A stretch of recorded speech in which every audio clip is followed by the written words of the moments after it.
Bon, bienvenue, coach Edith. Merci beaucoup, coach Rose. Merci beaucoup de m'accueillir dans ton émission. C'est moi qui suis ravie de t'avoir et puis je suis sûre que tout le monde sera d'accord avec moi à la fin de notre petite émission. J'aime bien dire que la générosité, toutes les vertus s'incarnent en des personnes. Et sans exagérer, celle que je reçois aujourd'hui, coach Edith, qui va se présenter tout à l'heure, incarne pour moi la générosité. Générosité dans le partage, générosité à tout point de vue. Pour avoir fait un petit bout de chemin avec elle, avec toi, coach Edith, je peux en témoigner là, sur un petit plateau qui se veut un espace de dialogue, de partage sur deux dimensions importantes, je l'ai souvent dit, une dimension humaine, la PNL, et une dimension qui nous transcende, spirituelle, la foi. Merci d'être là et sans attendre, je vais te laisser la parole et puis que tu puisses te présenter aux internautes. Merci beaucoup de me donner la parole. Comment me présenter? C'est assez complexe. Alors, je suis Edith Mouto. Je suis coach certifiée en PNL et enseignante également, récemment enseignante. La dernière casquette qui s'est rajoutée à mon parcours de vie et dont je suis particulièrement fière parce que je rentre définitivement dans ma mission de vie en fait. Edgar Morin parle de la complexité de l'être humain. Il parle des multiplications de l'être humain.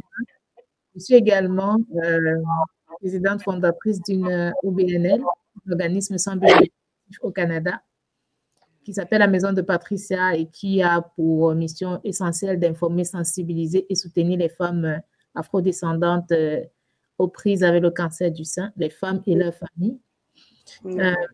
Je suis encore salariée, je suis salariée également. Et je suis mère de famille, je suis épouse. Je suis leader aussi d'association. Bravo, c'est énorme. On voit que vous êtes bien active et moi, ce qui me touche, c'est cette ouverture aux autres, à la famille, à travers cette maison Patricia, cette ouverture à des personnes qui portent une maladie quand même assez lourde, le cancer, mais surtout le travail de prévention que vous menez. Je trouve que c'est beau comme humanisme. Merci. On fait de notre mieux. Hein. Il y a tellement de chantiers dans la vie des êtres humains à bâtir que on s'est positionné là-dessus un peu par... on peut dire quoi? Est-ce que je peux dire que ça nous est tombé dessus, entre guillemets? Ah oui. Et voilà, et on s'est positionné là-dessus, on s'est dit, on apporte notre pied à l'édifice. Exactement, c'est ça. Chacun fait un petit bout comme le colibri, une petite goutte, et puis ça fait une mare, un fleuve, un océan. Et vous avez bien dit, être attentif à sa mission de vie et dès qu'on perçoit ce qui nous est destiné, y aller à fond. Bravo. Tout à fait. Est-ce que vous croyez en quelqu'un, en quelque chose? Avez-vous une spiritualité une foi, coach Edith? Oui, bien sûr, je suis chrétienne. Et la PNL vient consolider ma foi de chrétienne en plus. Je suis chrétienne catholique et j'ai grandi dans cette foi-là. Donc, j'ai été élevée dans une maison chrétienne avec des parents pratiquants, mais pas trop. Ils nous ont montré le chemin de l'Église et chemin faisant, en grandissant, déjà très, très jeune, à 10 ans, je savais en fait qui était Christ et que je voulais cheminer avec lui. Et j'ai fait ce choix délibéré là, quand je suis rendue adulte, de l'embrasser définitivement et de ne plus jamais regarder en arrière. Donc, c'est Jésus-Christ qui est le fondement de tout ce que je fais. Il est devant de tout ce que je fais. C'est mon grand frère. Et mon meilleur ami ces derniers temps, c'est le Saint-Esprit.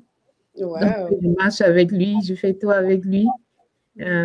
C'est cette relation-là et je suis chanceuse et puis privilégiée d'être la petite sœur de Jésus.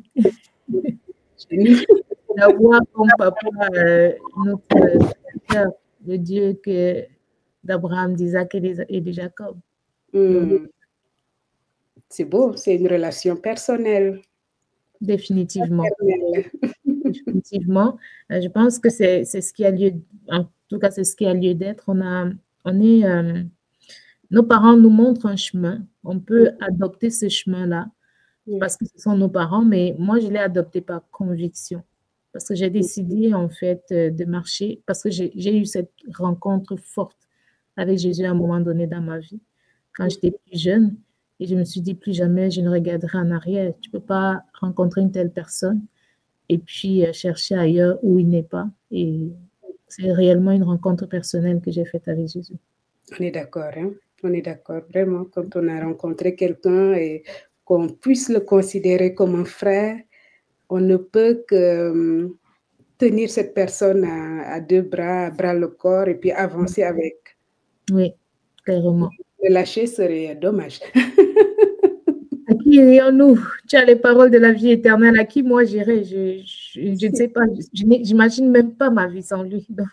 C'est magnifique, vraiment. Et, comment, je vais même dire, je vais aller plus loin. Quel est cet aspect de cette fraternité avec le Christ qui éclaire un peu ta vie, qui te permet d'aller en avant? En lisant les évangiles, et particulièrement l'évangile de Jean, quand j'étais plus jeune, on avait des retraites avec le mouvement des jeunes, et puis je me souviens que le prêtre qui nous avait enseigné ce jour-là nous avait dit, si vous voulez connaître ce qu'est aimer, c'est quoi la dimension suprême de l'amour?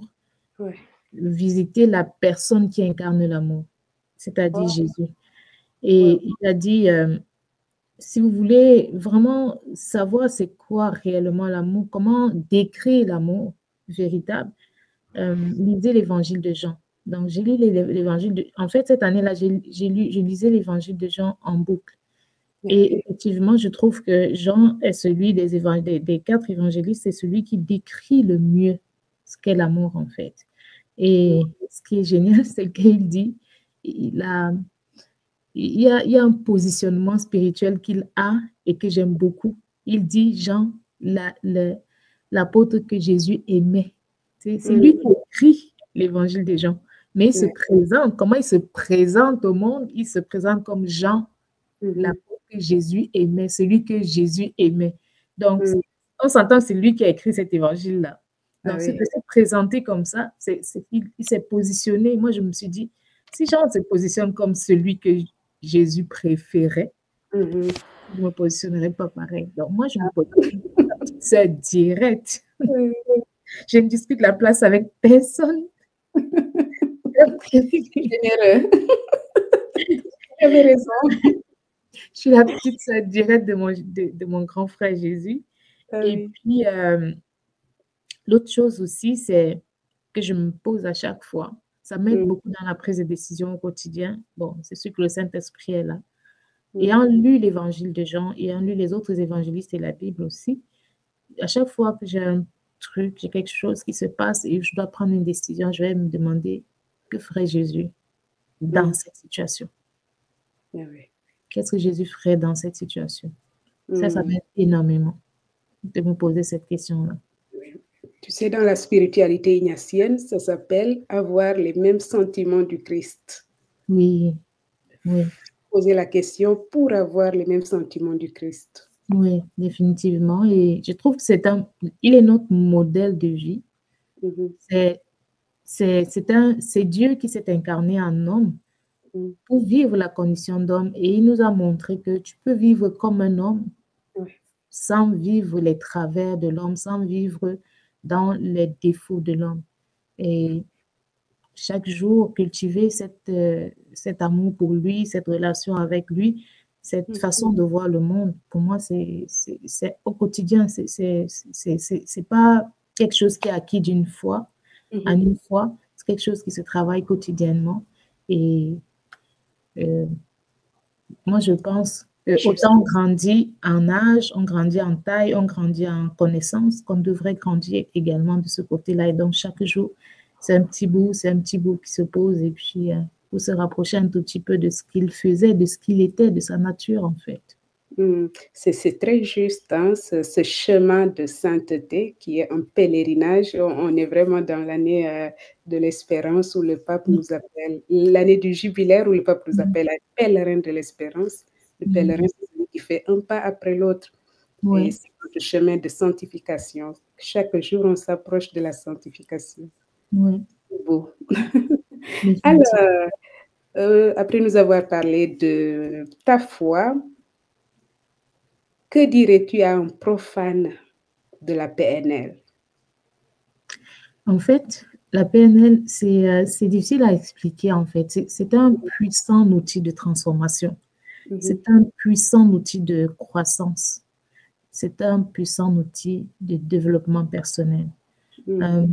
En tant que chrétien, on a des outils dans la Bible et que si on utilise vraiment de façon consciencieuse, on passe d'un niveau à un autre. Mais parfois, ça peut être difficile si on n'a pas les personnes, les leaders spirituels à côté pour nous expliquer certaines vérités bibliques.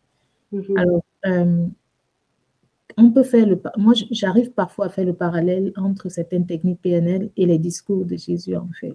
Plusieurs discours de Jésus, plusieurs. Et quand il dit, hier, par exemple, je lisais le livre de Romains, et dans le livre de Romains, il dit, il nous a fait juste un tout petit moins que lui. C'est ce que la PNL nous dit aussi. La PNL nous dit qu'on a en nous toutes les ressources nécessaires pour faire tout et réaliser tout ce qu'on veut. Si on est juste un tout petit peu moins que Dieu, ça veut dire qu'on peut réaliser des choses extraordinaires. La preuve, pendant longtemps, l'être humain marchait à pied, allait à dos de cheval, à dos d'âne. Et à un moment donné, un être humain a dessiné un plan et a construit un avion. On s'entend que c'est sorti de la tête d'un être humain. C'est pas sorti de la tête, c'est pas tombé du ciel le plan, non. C'est que quand on regarde un peu plus loin, pour avoir de telles inspirations, il faut avoir Dieu avec soi. Parce que c'est Dieu qui, par son Saint-Esprit, infuse des idées en nous. Alors, c'est des êtres humains qui font ça. Si un être humain a pu découvrir le fait que je pousse un bouton, j'ai de la lumière. Si un être humain a pu découvrir le fait que j'appuie un téléphone là et puis je peux défiler sur le téléphone, je comprends que je n'ai aucune limite. Je comprends que je peux tout faire, réaliser, littéralement, je peux tout faire dans ma vie. Je peux réellement tout réussir et avoir un impact positif, non seulement pour moi, mais également pour les personnes qui sont autour de moi. Parce que le développement personnel, quand on se développe, on ne se développe pas pour soi seulement. C'est parce qu'on veut apporter un changement dans le milieu où on est, dans l'environnement où on est, dans notre famille en partant et dans l'environnement de la société où on se trouve. L'autre aspect vraiment positif avec la PNL que je peux venir amener ici, c'est que c'est un outil de transformation des sociétés. Aujourd'hui en Afrique, je pense que c'est un outil dont on a besoin pour libérer nos peuples des prisons mentales, en fait. On est longtemps resté à penser que c'est l'autre qui peut, c'est l'autre qui est capable et attendre la main pour attendre. Mais de savoir que moi aussi, je suis capable, j'ai toutes les ressources, j'ai toutes les capacités en moi pour tout faire, pour tout réussir. Et j'ai même tout l'environnement nécessaire, j'ai les ressources. De venir rappeler ça à un être humain et même de venir non seulement lui rappeler, mais d'appliquer les techniques de coaching qui vont lui permettre de connecter avec sa puissance intérieure. Je pense que c'est vraiment puissant. C'est également un outil de communication puissant.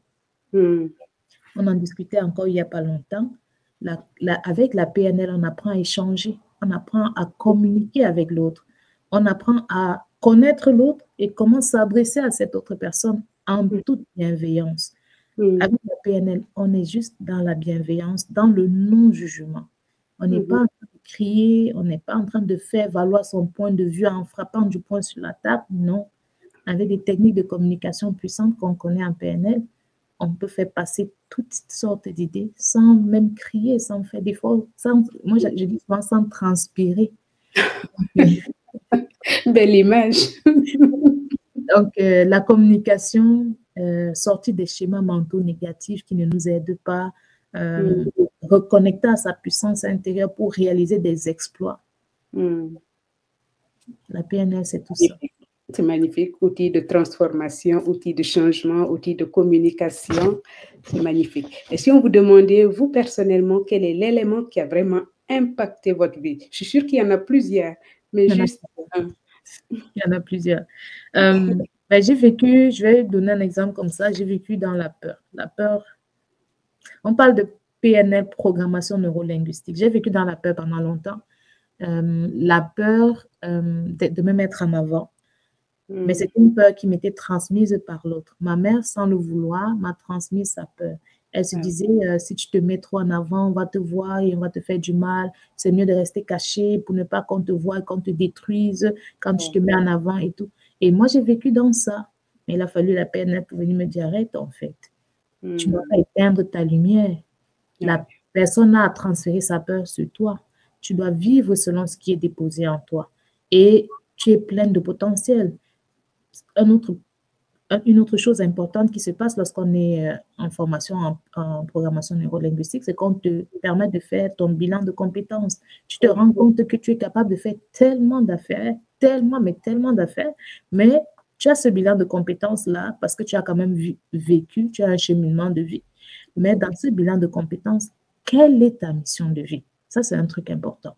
Et si tu as une mission de vie qui t'appelle, comme moi, à aller vers le monde, tu ne peux pas vivre caché. Oui. Tu ne peux pas vivre en arrière.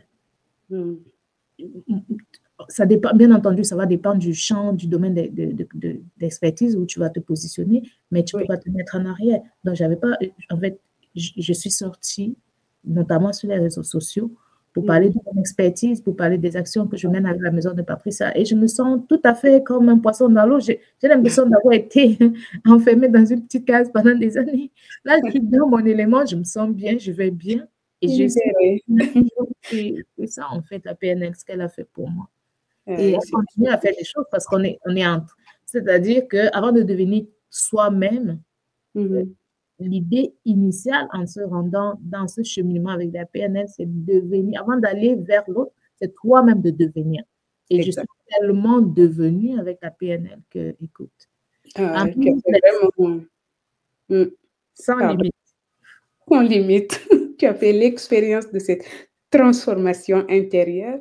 C'est beau, cette libération de la peur qui t'enchaînait, entre guillemets, qui t'empêchait d'exploiter ton plein potentiel. Et qu'aujourd'hui, tu dis avec une belle image, je me sens à l'aise, je nage comme un poisson dans l'eau. Ça dit quelque chose de l'épanouissement personnel et grâce en partie à cet outil merveilleux qu'est la PNL. Absolument.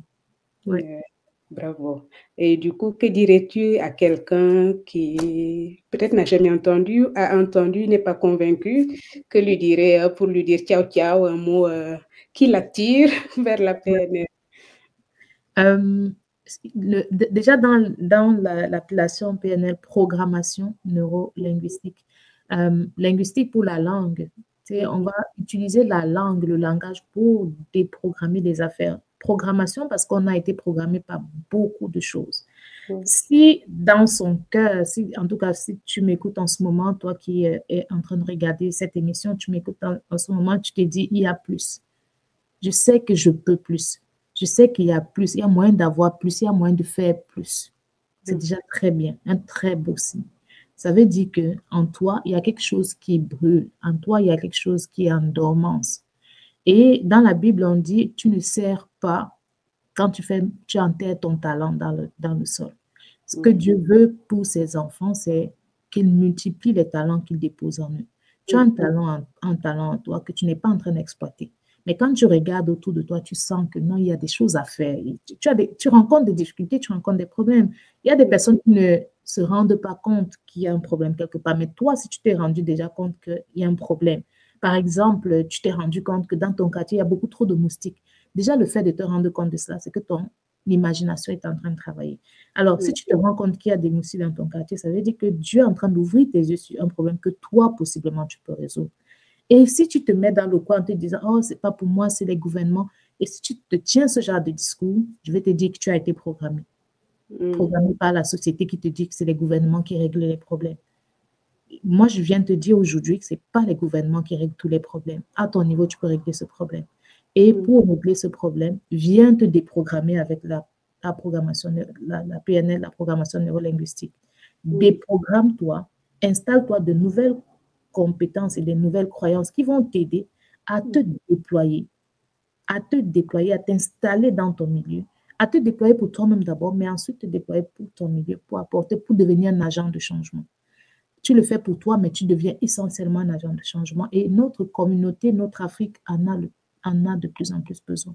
La programmation neurolinguistique, je pense que ce sera l'outil qui viendra complètement nous décoloniser, nous libérer de nos schémas mentaux, de nos chaînes mentaux, pour nous permettre de vivre pleinement le potentiel divin qui est en nous. Nous sommes juste un peu moins que Dieu. Hein. Donc, tu n'es pas en train d'expérimenter, tu n'es pas en train de vivre selon tes compétences et ton potentiel, tu es en train d'enterrer ton talent quelque part. Et ça ne te sert pas, ça ne sert pas le monde non plus. Ah ouais. C'est magnifique. Ce qui résonne en moi, c'est que nous sommes tous leaders et qu'il y a qu'à aller au fond de soi, déprogrammer tout ce qui nous limite pour faire explorer, faire éclore plutôt tout ce qui nous porte en avant et porte nos sociétés en avant. Nous en avons bien besoin, comme tu disais, en Afrique. Nous en avons besoin. Merci pour cet appel très, très fort et poignant et motivant. C'est le mot le plus positif, motivant. C'est le but. En tout cas, je serais restée plus longtemps avec toi, coach Edith. Je ne sais pas si tu as un dernier mot, mais moi, je suis ravie, comme j'ai dit au début, d'être avec toi. Tu ne nous as pas déçus. Ta générosité s'est faite voir, sentir. Et moi, j'invite tous qui le souhaitent vraiment à te contacter sur ta page Facebook pour discuter avec toi de ce beau projet que tu as à la maison de Patricia ou simplement se faire accompagner parce que tu es coach certifiée PNL et enseignante. Exactement. Exactement. Oui, mon mot de la fin, c'est sortons de nos schémas mentaux, sortons de nos prisons mentales, sortons de tout ce qui nous limite parce qu'on est sans limite. La personne qui a fabriqué un avion n'était pas plus intelligente que nous. La personne qui a découvert un iPhone n'était pas plus intelligente que nous. La personne a juste su comment exploiter des problèmes qu'elle rencontrait. Peut-être qu'on n'est pas fait pour des projets aussi immenses, mais à chacun à son niveau a un dépôt, a quelque chose de particulier qu'il peut apporter. Parce que si chacun vivait dans son mission, si chacun vivait selon le plan, sa mission de vie, on serait tous des personnes plus épanouies. On n'aurait pas de stress, pas de jalousie, parce que chacun serait réellement dans son couloir. Alors, j'invite tout un chacun à faire ce voyage exploratoire-là, de savoir qui est-ce que je suis réellement. Pourquoi est-ce que je suis sur la terre? Qu'est-ce que je suis venu faire sur cette terre? Parce qu'on est personne, il n'y a personne qui est le fruit du hasard. Qu'on soit chrétien ou païen, il n'y a aucun accident. Même des enfants qui ont été conçus de façon non prévue ne sont pas des accidents. Alors maintenant que je suis là, quel est mon rôle sur la terre? Qu'est-ce que j'aimerais qu'on retienne de moi quand je ne serai plus là? De se poser ces questions-là et en fonction des réponses qu'on se donne à soi-même, quelles sont les actions que je peux poser pour justement rentrer dans mon plan de destinée de vie, dans ma mission de vie. On dit en PNL, on a en nous toutes les ressources dont on a besoin pour réaliser tous nos objectifs. OK, j'ai établi, voilà les actions que je peux poser. Dans ces actions-là, qu'est-ce que moi je peux faire? OK, moi je peux faire ça, je peux faire ça. Bon, je me rends compte qu'il y a 2, 3 choses que je ne peux pas faire. Qui peut m'aider? Ou qu'est-ce qui peut m'aider? Aujourd'hui, avec l'avènement des réseaux sociaux, l'information est devenue libre. C'est plus comme avant, c'est ça, et accessible aussi. C'est plus comme avant où ça coûtait cher, il fallait aller. Donc, qu'est-ce qui peut m'aider? Qui peut m'aider? Et à partir de là, prendre des actions. Prendre des actions, une petite action à la fois. Ouais. une petite action à la fois pour rentrer réellement dans sa mission de vie. Parce que ça ne sert à rien de vivre en zone. Moi, j'appelle ça des morts vivants, en fait. On est debout, on est physiquement vivant, Ouais. on est mort à l'intérieur depuis des années. Donc, ne gâchons pas j'ai lu un livre quelque part qui disait qu'on a à peu près 80 ou 90 printemps à vie printemps. Moi, je vais Mm. ça à mes saisons en Afrique. On a à peu près 80 saisons de pluie à vivre. Tu as déjà vécu combien de saisons de pluie? T'en restes combien? Qu'est-ce que tu comptes faire pour le reste des saisons de pluie qui te restent? Est-ce que tu vas Mm. faire comme les précédentes saisons de pluie ou tu veux avoir une saison de pluie, les prochaines saisons de pluie meilleures? Sans oublier, rendu à un certain nombre de saisons de pluie, on a mal au dos, on a les rhumatismes et tout. Qu'est-ce que Mhm. je peux faire aujourd'hui pour que rendu là où je n'aurai plus de force, que ma vie est comptée, que ma présence sur Terre est comptée? Ouais. Donc, voilà mon mot de fin. Euh, Mm. Moi, mon concept, c'est vivre intentionnellement. C'est-à-dire, Mhm. mais en conscience.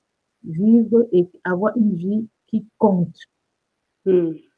Avoir ce schéma-là toujours en tête de le jour où je serai dans ma caisse et que les gens seront en train de parler de moi, qu'est-ce que j'aimerais qu'on dise de moi? On dise de moi. Mm. Donc, un peu ce que je peux dire comme mot de fin. C'est Je magnifique. termine comme une coach hein, avec le questionnement. Nous, c'est le questionnement. C'est ça. Qu'est-ce que j'aimerais que l'on retienne de moi? Et je rajoute que bientôt Saint Carlo Acutis disait nous sommes nombreux à naître et nous sommes tous nés comme des originaux.